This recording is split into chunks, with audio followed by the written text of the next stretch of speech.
It brings back a memory of those joyous book-loving crowds, the wonderful other writers from around the world. I've never had another experience like it. When I was last at the Jaipur Literature Festival, I inhaled so much goodness that I'm still working through it, and I miss it when I think about it. So I get invited to festivals all over the world, and by far this is one of my favorite. These are the greatest writers of our day on your screen for free at the Jaipur Literature Festival. We need your support, especially now. We look forward to you joining us online for the Jaipur Literature Festival digital version.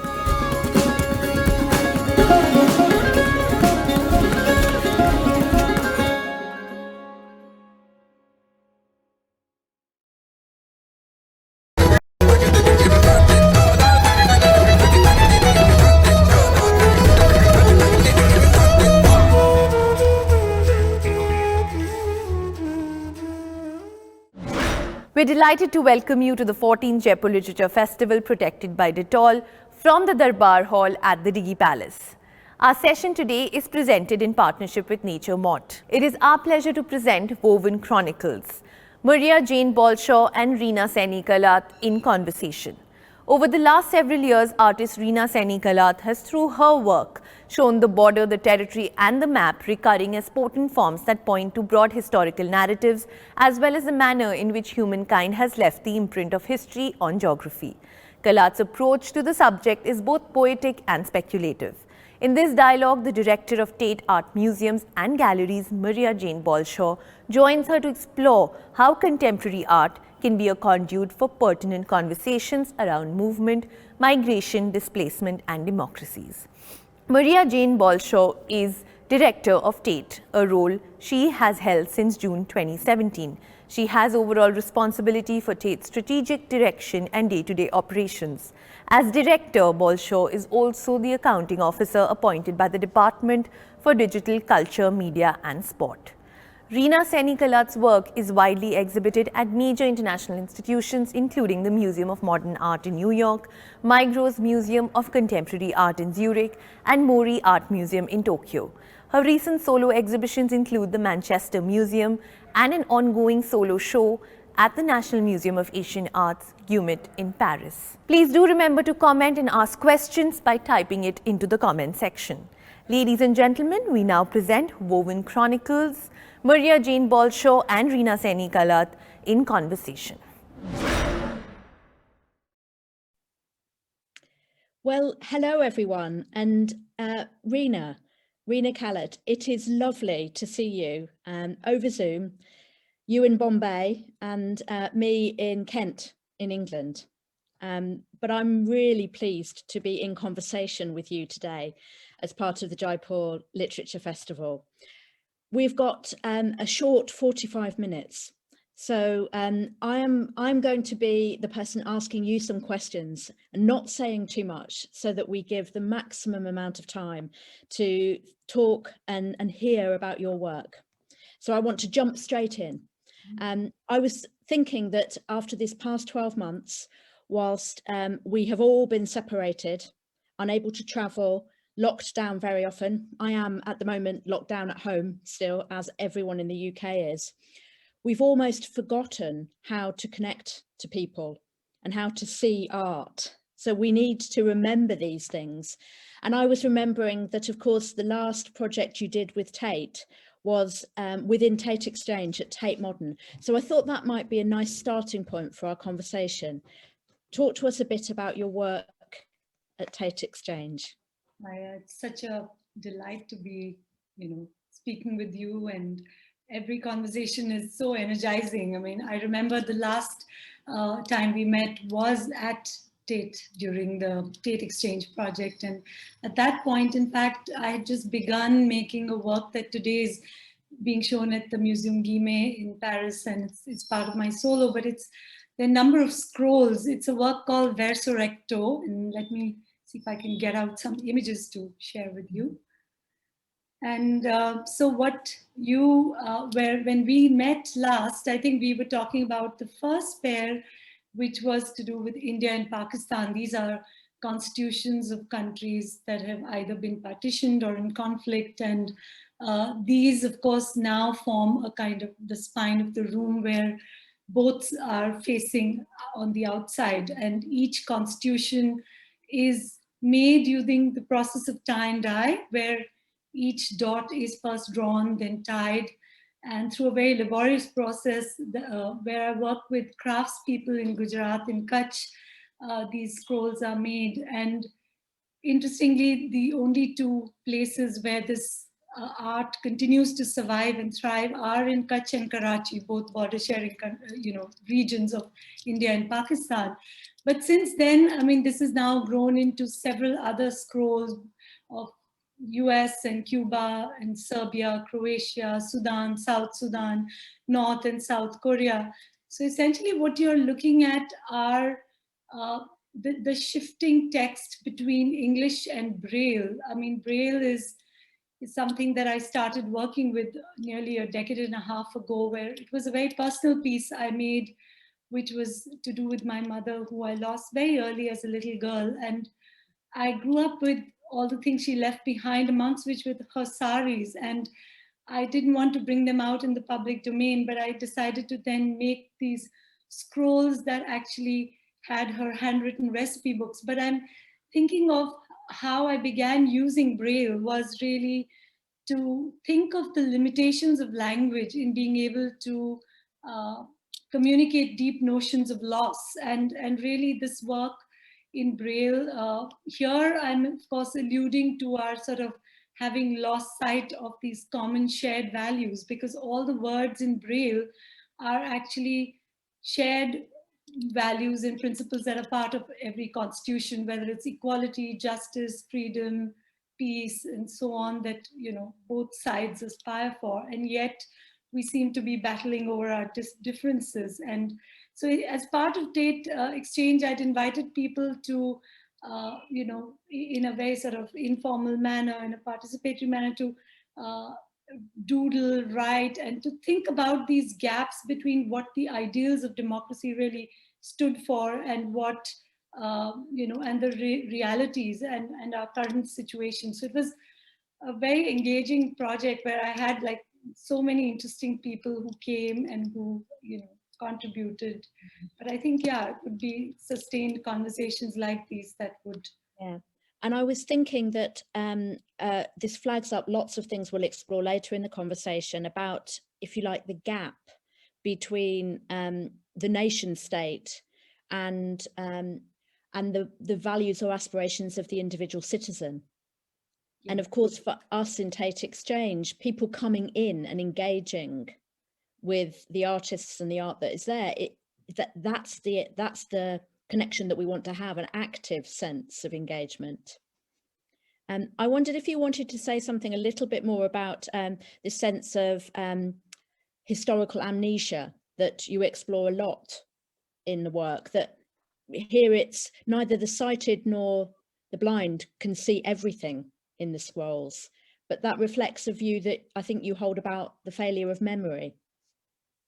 Absolutely. I mean, I do think of this, the fact that we all aspire and expect. I mean, democracies all over the world are under strain, I think, today, and that's part of what one is trying to explore. And in this act of viewing and seeing and thinking of our own role as citizens, and how do we sort of, this is another work where both are actually, I'm delving into the same ideas, and this more directly where very actively it's a video installation called Blind Spots, where it's sort of referring to the physiological blind spot of what the optic nerve really, there's missing data, and you're trying to, the brain has to sort of interpolate information to be able to bridge those gaps. And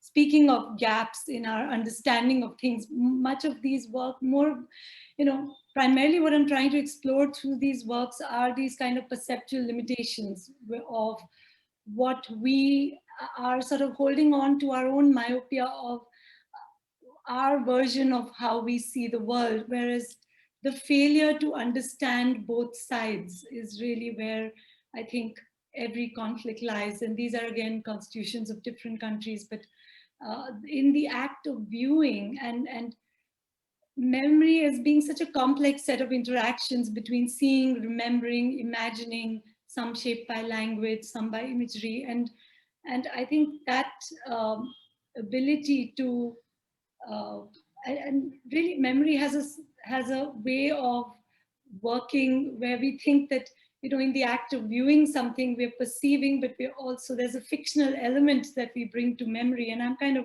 interested in how we all hold on to each experience that we have. No two people really see anything alike, and they form their own. Yeah, I mean, I think what's fascinating with this particular work is the way in which the sight test itself is common to so many different cultures and languages. So from the large letter to the smaller, to test our capacity to see. But of course, across all those different languages, there is then often the failure to be able to communicate. So I think you do something very interesting moving between sight and hearing in this piece and a number of others that we'll see later. And in fact, sorry, I know, I was just saying that also Braille being a universal language that really doesn't belong to any geographic region or religion or I mean, or any, geography. Absolutely. And I'm just going to move us on a little bit, because you mentioned already your mother and the loss of your mother and her saris. And it seems to me that your exploration of rupture and zones of conflict very often refers back to your own childhood and the experience of the violence of the partition of India and Pakistan. And you've explored that in a number of works. So would you like to reflect a little bit about how your personal history is manifesting in some of these works? You know, Maria, I had a very simple childhood, sort of growing up in suburban Mumbai, what was then Bombay. And I think one of the things that we really valued was the fact that, you know, you had neighbors who spoke various different languages, and the rich cultures that we sort of, you know, inhabit. And I think that was something we really took immense pride in. And at some point, I think our understanding of the city really altered and changed. I mean, I've lived through the 92 riots, the 2002 riots, and one began to see the strains between communities. And while I grew up listening to stories about my father, who was born in Lahore, which is now in Pakistan, and his early childhood years of moving between places which are today some this side of the border, some in Pakistan. And yet, I mean, I never really thought it would have any bearing on my practice. It was only much later when one began to think of these strains between communities that one, you know, thought about the legacy of partition and how it sort of continues to be played out, and how, you know, electoral politics has really used it more divisively and, you know, engendering hate and fear amongst people of outsiders, whether it's globally or anywhere else, you know. And I remember this moment of flying across the border and really the pilot announced, of those of you who'd like to see. And to me, it was such a chilling moment of seeing this incision on the land, this LOC, which is the line of control between India and Pakistan. And what this line really does to people on either side of, you know, the impact it has on the lives of these people who had to leave everything behind and move. And of course, a lot of my family members, my dad's brothers and grandparents, had to move and build a life in the city, which... Yeah.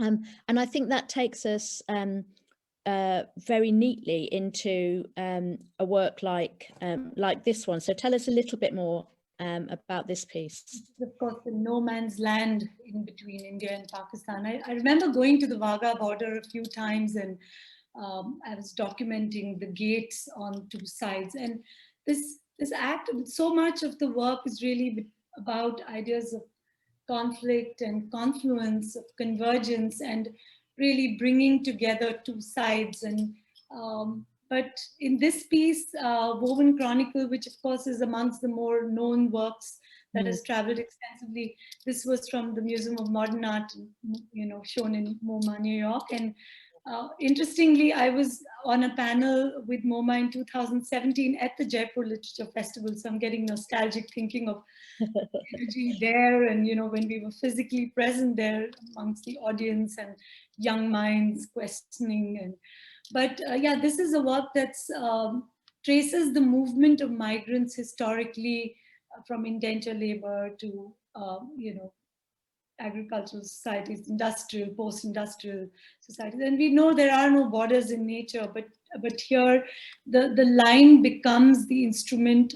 The wire is used, the electric cable is used in place of the pencil as a wall drawing to actually, which looks like yarn and has this sense of textile, but it's all intricately woven using the electric cable with sound. And the audio actually has a layered soundscape of factory sirens, ship horns, communication tones, deep sea drone sounds. And I was also thinking of the fiber optic cables that run, that connect us, and how through trade, technology, and commerce, we've been able to blur these lines, and yet these ideas of borders are so much in our presence and amidst us today. Yeah, and I think, this is certainly one of your most powerful and I think best known pieces. But its complexity lies in that it is a wall drawing, but it also asks us to speak of yarn or think of yarn. And I think you very often play on sort of the multiple resonances of the materials you're using. I'm thinking of how the electric cables also become like barbed wire in other pieces, and the electric cable gives us communication, but it also, as barbed wire, it's imposing boundaries. And I wondered if you could say a little bit about whether that is something to do with a feminist as well as a post-colonial critique of the formation of nation states and the policing of borders. There is, of course, the sensibility as a woman. I think that goes with saying, it has to come in. But I don't. While of course one is a feminist, I don't consciously think about it when I make work. I am drawn to a lot of work that's made by women artists and strong women who I look up to and I'm inspired by. But thinking of these physical or imagined borders that are drafted across territory. Of course, maps really, it's not just we who shape maps, but also how maps shape our understanding of the world. I recently made the South Up map for the Art Gallery of New South Wales, and thinking of how, certain regions have gained more prominence, and subliminally we are affected by the power equations and geopolitics, whether or not we, address it. But I think certainly through the work, one is thinking of, as you rightly pointed out, this wire as a great communicator, as, transmitter of energy exchange, as communication cable, and yet here it morphs into barbed wires, fences, holding these inherent contradictions of being both conduit, carrier, and barrier at the same time. Yeah. And there's also something very powerful about the intersection of history and geography and human movement and emotions. And I was thinking particularly, of course, in the UK at the moment, if you like, this map has changed because we have withdrawn from Europe. But my house is only a few miles from the Kent coast, and every weekend we see small boats still making the crossing between France and the UK. And so the movement of peoples and the displacement of people is often in defiance of or resistance to the way the map is drawn or the new political lines are established. Absolutely. I mean, how histories have really shaped geographies. And I mean, thinking of the line itself, I mean, as such an integral part of an artist's toolkit that, you know, and I wanted to sort of retrieve the line back onto paper. And this is a work called Leaking Lines, where I'm thinking of beyond the Radcliffe line that I've really thought about. And, you know, there's a Durand line between, say, Afghanistan, Pakistan, that really runs through, say, the Pashtun population with, you know, arbitrarily drawn, not thinking of the peoples, you know, the rivers that flow between them. And you know, there are no borders in nature. So if you think of continuities or boundaries or hills and mountains and valleys and rivers, they sort of know no, you know, man-made divisions. And so I think there is constantly that ebb and flow between, no matter how much we try and impose these, there are going to be ways in which they will constantly be effaced. And yeah, so these are, it's a work called Leaking Lines, which actually has the blue line, and yet the way that the terrain sort of carries these surface tensions, again made using the electric cable, and the renderings of the actual site are you know, on one half of the work. And you said something a moment ago, Reena, about retrieving the drawn line and it being an important part of your toolbox. So say a little bit about the drawn line in your own practice in relation to the many other lines and materials that we've seen. Oh, you know, in fact, strangely, Maria, I had been making so much work, you know, which was, say, large-scale installation based, and I literally came back to drawing in 2014, you know, literally with a pencil, and that was in this act of trying to bring together two halves, which I really didn't know in which other way I could do. But yeah, I mean, think of, you know, the line that's drawn using the electric cable. In this case, it's also using, I've always worked, so in fact, there are really no boundaries in the way I use medium, clearly. I mean, I sort of constantly fluidly move between them, and I keep returning to some of the same preoccupations. And I think only in hindsight, as I join the dots, I see that there are certain recurring concerns and ideas that keep emerging in various forms. For instance, this sculpture, which is modeled on pre-radar acoustic devices that were built during the World Wars, and I sort of was referencing these very strange looking pieces, which I now call sculptures. But so Chorus, I did a series of works that actually are where one is sort of tuning into signals from the natural world. I wanted to subvert those notions of war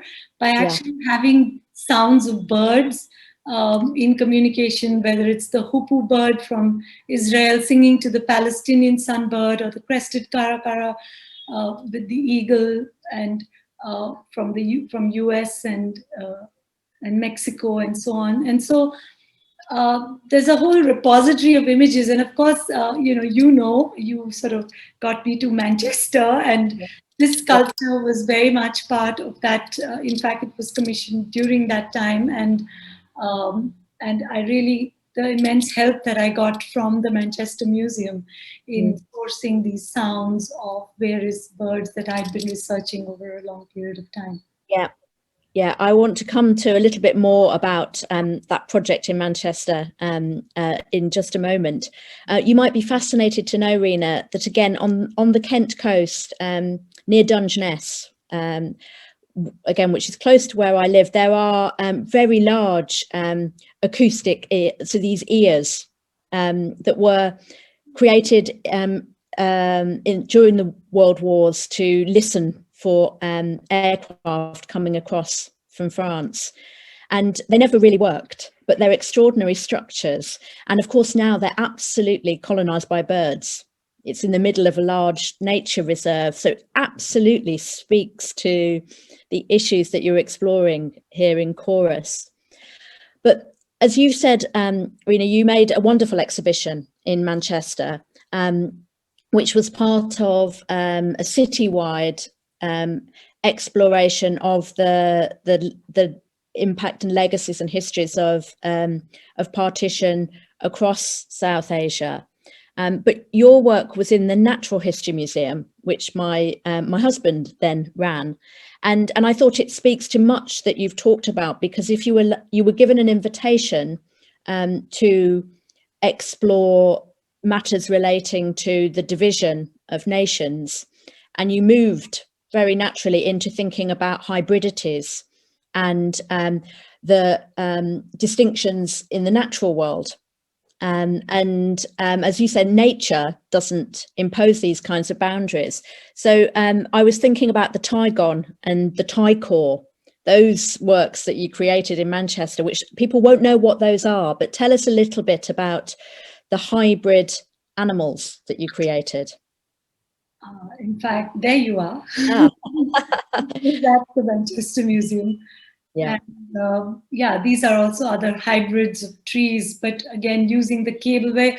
I was thinking about all these subterranean, communication between whether it's trees that, sort of send out signals to each other. And it's a kind of imagined species of birds, animals, trees. And here again, our sort of interdependence with nature. I mean, we're sort of depending on oxygen source from the trees and so on. And so I think much of the work really reflects on our ideas of independence and interdependence. And I thought it was to turn to a species other than the human race to show us how we might cohabit this planet, where the disappearance of one sort of results in the disappearance of another. And this is at the Manchester Museum, and I was delighted to be, invited to speak in sort of conversation with the human and natural worlds that the museum's own collection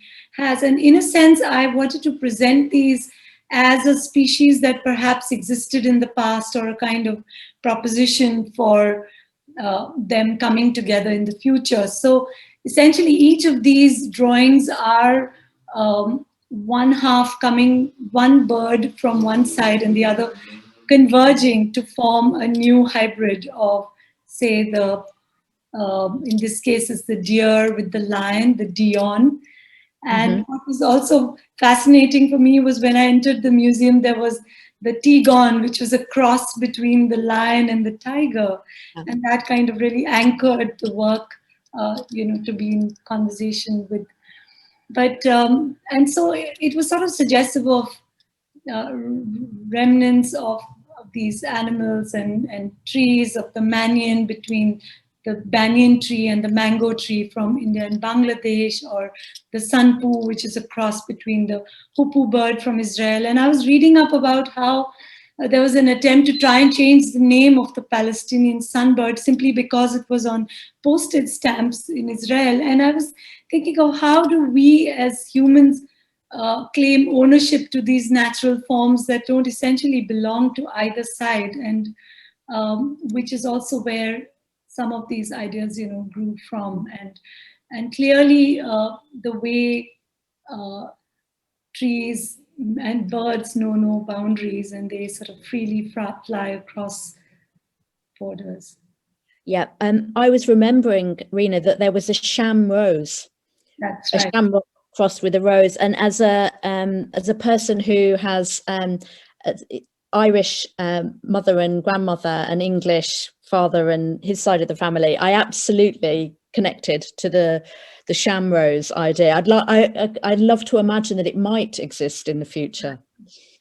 But we should move on. We have 5 more minutes until we can open up to questions from the audience. I wondered if we could move to rivers, Reena. in recent work, you have turned to the idea of the river as a site of both generative power, but also often a site of conflict that then is partitioned or becomes the border between nations. So speak to us a bit about the works that refer to water. So yeah, this was a work that I did in 2010 called 2 Degrees, which was in Australia at the Campbelltown Arts Centre. And really, when I was part of this river biennial, I was thinking more deeply about our relationship to rivers and as communities that depend on rivers. And this, I was thinking about the river Indus and its multiple tributaries of Ravi Beach, Satluj flowing into India, and Jhelum, Chenab, and the river Indus into Pakistan, and the partitioning of the waters in the 60s. And while the river has these multiple names, essentially the waters remain the same. And here again, I was alluding to those long histories, civilizational histories that are so shared and deeply rooted that one half of the tree, in fact, this is where a lot of the work that I showed even at the Manchester Museum stems from, where I first made these drawings on the wall in henna and had one half grow into the banyan, the other into the Devdar tree as 2 national trees. But to think of rivers really have been both the cradle of civilizations and our own dependence on water, as our bodies being comprised of waters primarily. And yet you think of the kind of manipulation of the course of rivers, whether it's for dam projects, other hydroelectric projects, and so on. And the kind of interventions that humans have made in changing and reshaping the landscape has, on the one hand, I mean, we know that much of the conflicts exist because of the shared resources, whether it's land or water. And I often draw these analogies between land, body, rivers, and veins. And really, as again, water being what really connects us. And in many, many places, whether I think of the river Nile, the Danube, the Rhine between Arpakai, Shat al-Arab. And so I'm also sort of playfully here, while I'm thinking about these rivers, I'm sort of looking at the borders between the two places that they share. And yet, I draw out these lines, which then are rearranged in a way that to me began to appear like a landscape. Again, the idea of a landscape as being so politicized because of all that we have done in terms of our greed and extraction and how we've reshaped the landscape really. And yet, I mean, here I think they kind of sort of these lines, and it kind of came together to form a landscape with a river flowing through it. And to me, that was a sign of, again, no matter how much we might draw these lines, there is a universal, there's unity that underlies and sort of emerges. I mean, I think this was kind of, these are where they really come from. Yeah. But I'll just leave you with this last work, which is called Deep Rivers Run Quiet. And this was part of a more recent project, which actually has these lines dissolve in a way in this sort of universal solvent river, and these lines of division in a way. Yeah, I mean, I think this work absolutely speaks to that recurring idea in your work that whilst there might be imposition, there is always also slippage, and the attrition, the work of a river is shaping and reshaping the bank all the time, and it carries history and human action upon it, but it is always moving beyond. And so there's possibility there, isn't there? Absolutely. And I think of a lot of we have successful examples of, say, Armenia and Turkey, where or say the Arpakai River, or say the one in between Serbia and Croatia, the Danube, where transboundary agreements have really resolved conflict. And I think because of our dependence on waters, and we have to learn to sort of collaborate and bring and the restorative quality that nature brings. So yeah, I think one is thinking of these many bonds beyond borders, essentially. Yes, absolutely. Well, I was going to move to ask you a little bit about the pandemic, but our audience is ahead of us, Reena. So Upsana Dutt asks, would you be soon portraying something about the pandemic and politics in your work? They say the fascinating work that you do, how an individual can or a group can learn from it so that it can be transferred into the future. So the pandemic, how is that manifesting for you? I mean, for me personally, in the studio, it was like it has been for many of us a very reflective time to really rethink and, time to really reboot ourselves. But I think the pandemic really brought forth a lot of the cracks that, whether we were seeing migrants walking on the street, and there were a lot of really disturbing things that, of course, affect us. And I think at times like these, we also realize how, acutely aware of our own interdependence, of whether when critical resources are stretched and freedoms are shrinking in a way, and of all the necessities that, we are so keenly aware of, and the arts in their contribution also, you realize the value and of the profession one is in. So I think, it's been a continual process, of course, refining one's vision, of thinking of new understandings, of new learnings, perhaps, if we don't go back to continuing to do all that we do. And I hope we can have some takeaways, and there is some silver lining to it. I feel very much the same, Reena, in that it has been the hardest 12 months. But I have also seen how keenly people have missed art, and most particularly seeing art or objects in a museum along with other people. That sense of visiting as part of a community, that's what people are asking for. That's what they're telling us that they miss at the moment. And to me, that seems to be a silver lining that is about human creativity.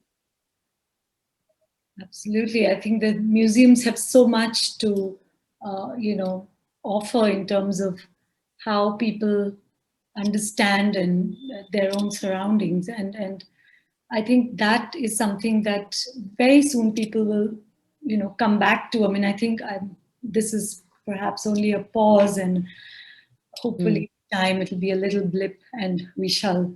But I think it also tells you of the keen and acute need for art that, where it has been a means of inquiry, not just as artists, thinkers, writers, curators, and but I think the work that you do at the Tate, I mean, with not just bringing in several communities together, but also how, with the North-South project, with collaborations with several institutions, I think what the future really holds is the need for this kind of partnership across. I mean, I think we've gained so much from the possibilities of technology as a great leveler, and yet we seem to be more disconnected in some sense of, but we will find new solidarities.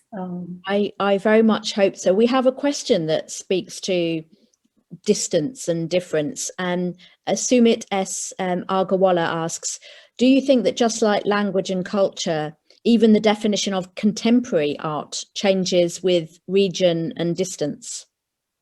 So you've moved so much across the world. What do you think about that? Well, as a practitioner of art, I feel that certainly, the way your location, your surrounding, your environment certainly informs and shapes how you think about the world. So definitely, as artists from various regions would, their art would offer something that is unique to where they are.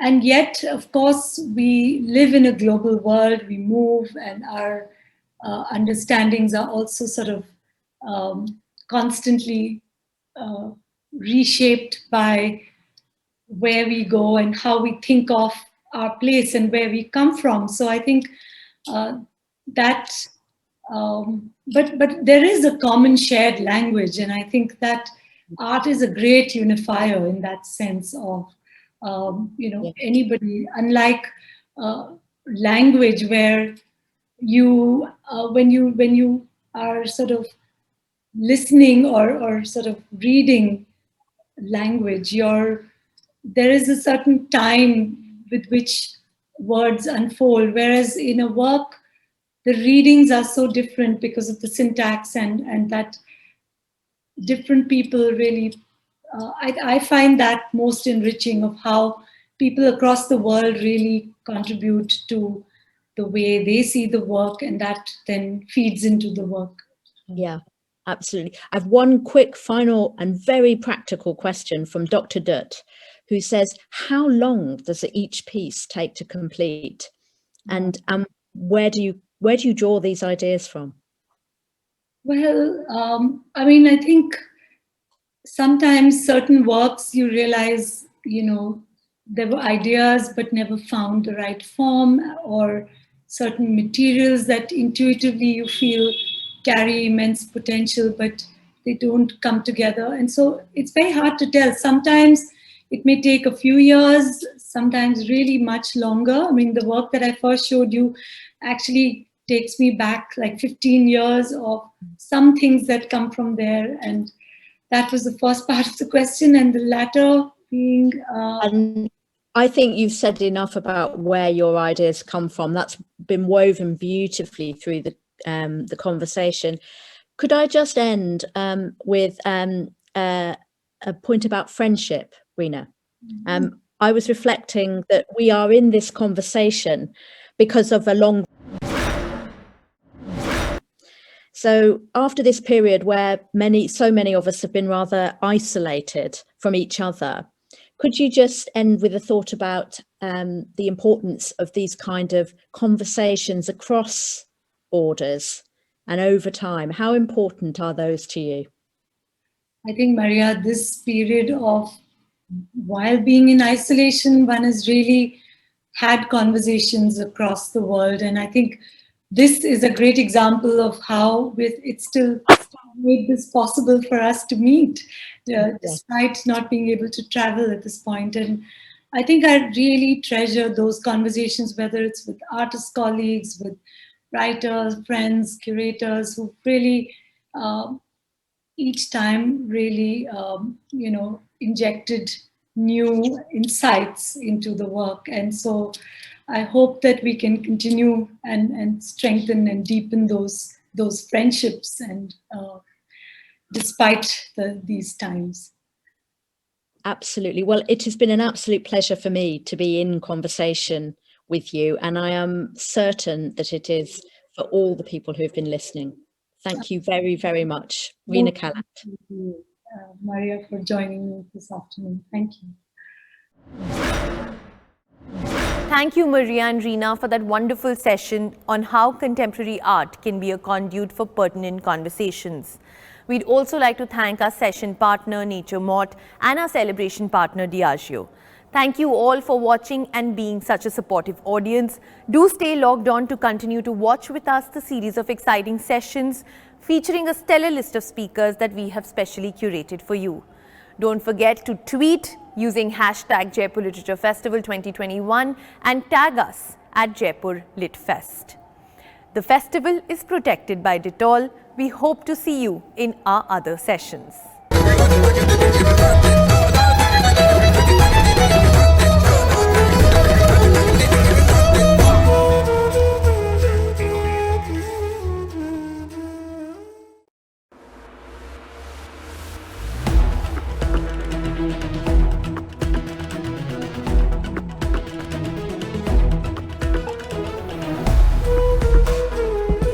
13 years of a tumultuous Jaipur Literature Festival filled with joy, with colour, with the vibrancy and the sheer love of knowledge and literature. The Jaipur Literature Festival is actually, it's set a benchmark in terms of where Literature Fest ought to be.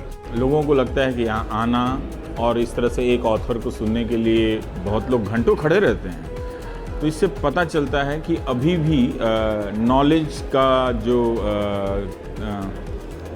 चाहत है वो अभी ख़त्म नहीं हुई है. We had glamour, we had fun, we had joy, we had anger, we had protest. What in the Sanskrit tradition is called the Navras, where every human emotion is reflected upon. When I come to the Jaipur Literature Festival, I feel like I walked in to a 3-star Michelin restaurant with absolutely no problem of bank balance. There's quality, there's quantity, and it's from all over the globe. And then came the pandemic, which brought to a screeching halt the entire world. We decided that we wouldn't allow the pandemic to stop us in our tracks. And out of this was born JLF's Brave New World.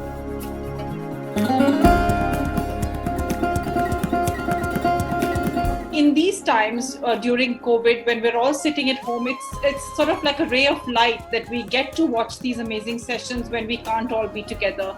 It certainly brightens up my evenings. आज pandemic में हम digitally Jaipur literature festival कर रहे हैं और मुझे लगता है कि हमारे सामने श्रोता नहीं है, हम आपस में बात कर रहे हैं, लेकिन उस फील को, उस उमंग को महसूस कर सकते हैं कि हजारों लाखों लोग हमसे जुड़े हुए हैं, हमको सुन रहे हैं और कहीं ना कहीं कोई एक सार्थक हस्तक्षेप हो रहा है. 160 episodes later and 4.8 million views, people who came online to view and listen to our incredible speakers from across the world, we were able to continue in our tradition of ensuring the free flow of knowledge and information. I think the very mention of JLF and the tradition of JLF energizes even when one has no live audience before one, when one is interacting, one still remembers. There's a deep memory of what the JLF has brought us over the years, and that is with us even when we are sitting at home and talking with just a couple of other persons. It's wonderful that the Jaipur Literature Festival has responded to the pandemic by continuing to exist. The Jaipur Literary Festival obviously is one of the most iconic literary festivals in the world, and they've done a great job. Arriving virtually seems like a wonderfully sort of egalitarian and democratic thing to be able to do. India has always had a tradition of performed and spoken literature as well as written literature. There are two, in a sense, different ways of imbibing literature. One is the written word, whether on stone or in an epigraph or on a book, on a page. But there's also always been this long tradition of oral recitation of work, whether in ancient Sangam performances at the courts of Tamil Nadu, or whether in the mushairas of the Mughal court. And today, I think, in many ways, we're fulfilling that function, allowing authors to perform their work. But there's also this thing of having rational debate. As we look ahead to the Jaipur Literature Festival 2021, bringing together a slew of incredible writers and speakers from across the world, we know we have a challenge. We will try and convey the same energy by shooting at Diggi Fort and Diggi Palace in Jaipur and bringing to you some of the most spectacular sessions that we've coined. I still wear the scarf that I was given at the Jaipur Literary Festival because it brings back a memory of those joyous book-loving crowds, the wonderful other writers from around the world. I've never had another experience like it.